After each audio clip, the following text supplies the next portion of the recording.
Bapak, Ibu, saudara-saudari yang dikasihi Tuhan, selamat pagi. Selamat pagi, Romo. Selamat berhari Minggu bersama keluarga. Hari ini kita bersama gereja memasuki hari Minggu biasa yang ke-29 dan sekaligus setiap minggu ketiga dalam bulan Oktober menjadi hari Minggu Misi Sedunia. Hari ini Paus Fransiskus mengajak kita semua untuk merefleksikan tentang keterlibatan kita dalam misi Yesus di dalam gerejanya. Mari kita persiapkan hati kita memohon ampun kepada Allah kalau selama ini kita tidak selalu terlibat aktif dalam misi Yesus di tengah-tengah keluarga, lingkungan, wilayah, paroki, dan di tengah-tengah masyarakat. Kita hening sejenak.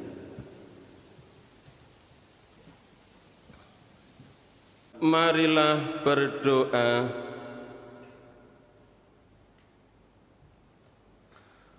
Bapa yang Maha Pengasih, hanya Engkaulah satu-satunya Tuhan dan Allah kami. Bantulah kami untuk mengabdi-Mu dengan sepenuh jiwa dan raga, serta menjadikan hal-hal lain di dunia ini melulu sebagai sarana bagi kami untuk mengabdi-Mu. Dengan pengantaran Kristus Putra-Mu Tuhan kami, yang bersama dengan Dikau dalam persatuan Roh Kudus hidup dan berkuasa, Allah sepanjang segala masa. Amin.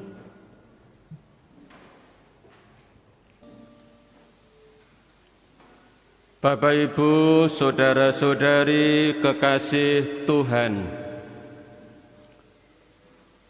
uang adalah alat transaksi untuk membayar pajak.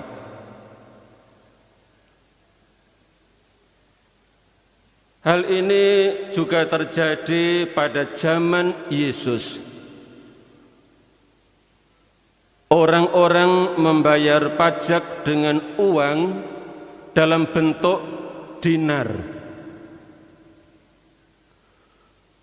Mata uang dinar itu ada gambarnya, yakni gambar kaisar. Bahwa uang dinar itu ada gambar kaisar, artinya milik kaisar, sehingga orang-orang wajib membayar pajak kepada kaisar. Nah, Bapak, Ibu, saudara-saudari yang dikasihi Tuhan, kalau gambar kaisar itu ditemukan di uang dinar, pertanyaan saya, gambar Allah itu ditemukan di mana? Di mana? Gambar Allah. Kalau gambar kaisar itu di mata uang dinar. Kalau gambar Allah ditemukan di mana? Mana sing ngerti? Ya?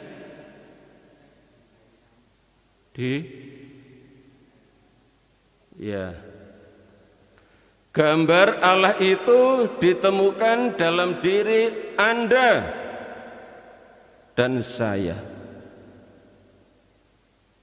Kita ingat dalam Kejadian bab 1 ayat 27 ditulis di sana, maka Allah menciptakan manusia itu menurut gambarnya,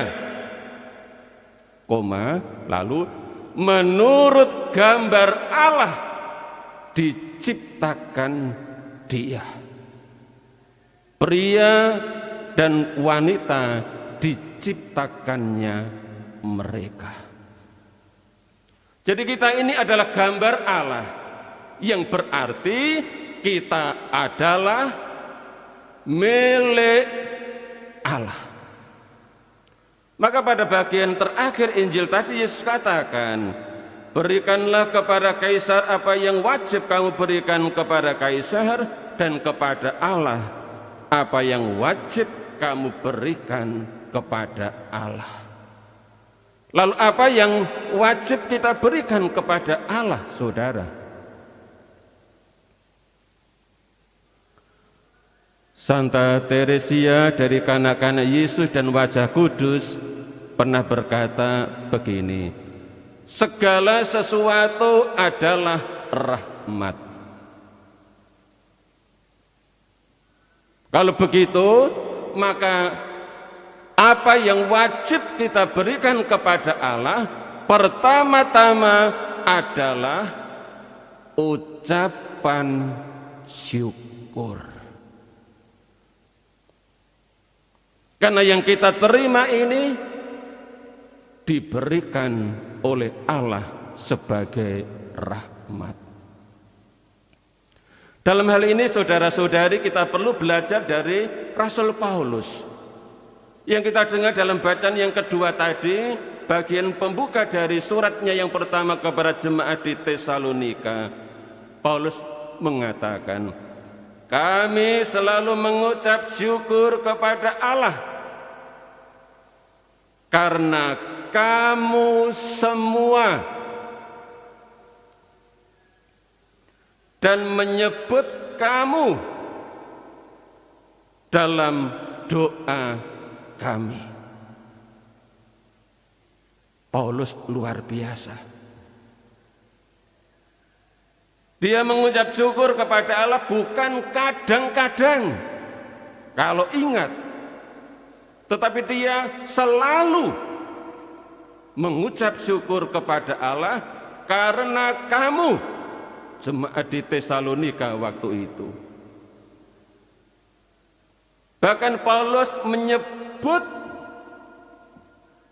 mereka atau nama mereka dalam doa-doanya. Begitu besar perhatian Paulus terhadap jemaat di Tesalonika yang hidup dalam iman, harapan, dan kasih.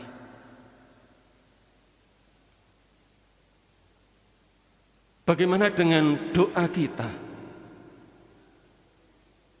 Apakah doa-doa kita juga meluap rasa syukur kepada Allah atas segala rahmat yang Ia berikan kepada kita dengan cuma-cuma?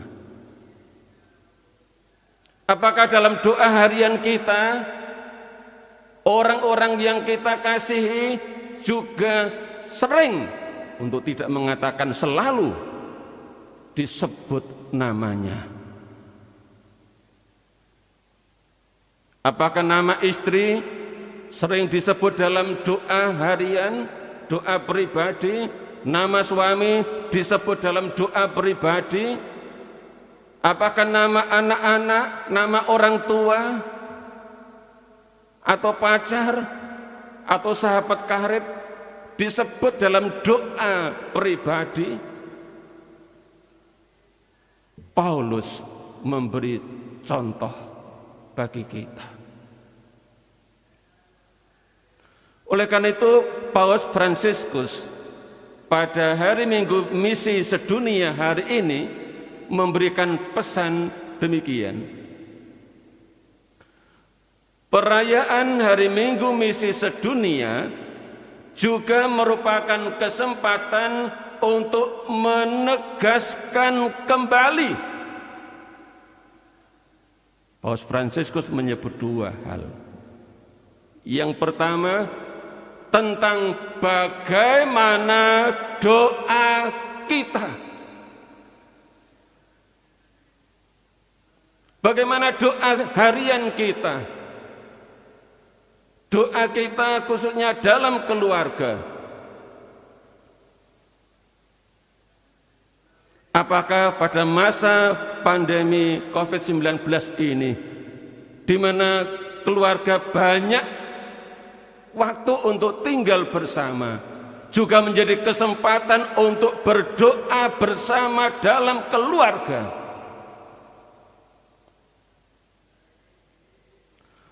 mengucap syukur bersama, ataupun kalau memohon bersama atas apa yang menjadi keprihatinan, apa yang menjadi pergulatan, apa yang menjadi peristiwa-peristiwa hidup sehari-hari yang dihadapi dalam keluarga.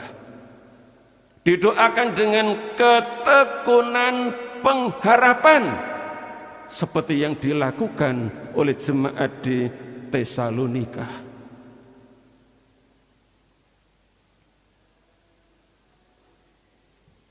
Dan yang kedua, Paus Fransiskus menyebut tentang bagaimana kita ikut ambil bagian secara aktif dalam misi Yesus di dalam gerejanya.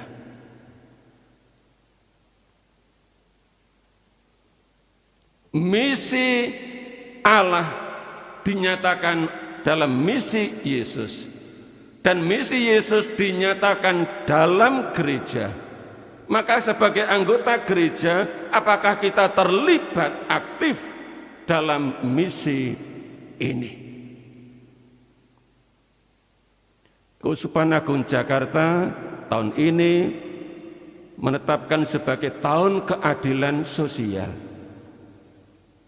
yang diisi dengan sebuah gerakan celengan Yesus Tunawisma, dan sekarang ini masuk ke tahap ketiga bagian akhir, karena bulan ini akan menjadi akhir dari tahap ketiga celengan Yesus Tunawisma.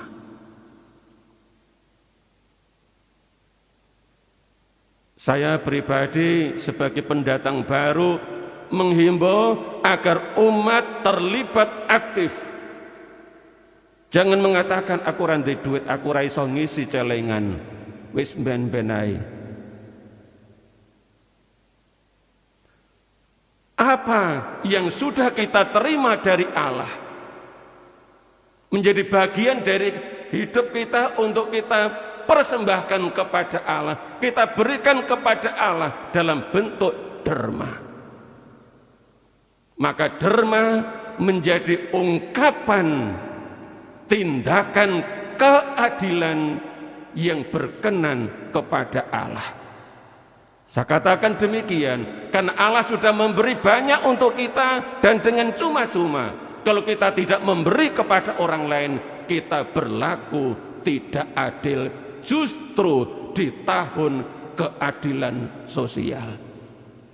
Maka mari saudara-saudari umat Tuhan yang terkasih, kita rayakan bersama martabat hidup kita sebagai milik Allah, dan kita berikan kepada Allah apa yang Allah percayakan kepada kita selama ini, baik lewat doa-doa syukur dan permohonan kita maupun lewat derma yang dapat kita bagikan kepada orang lain yang sangat membutuhkan di saat ini sebagai ungkapan persembahan kita kepada Allah.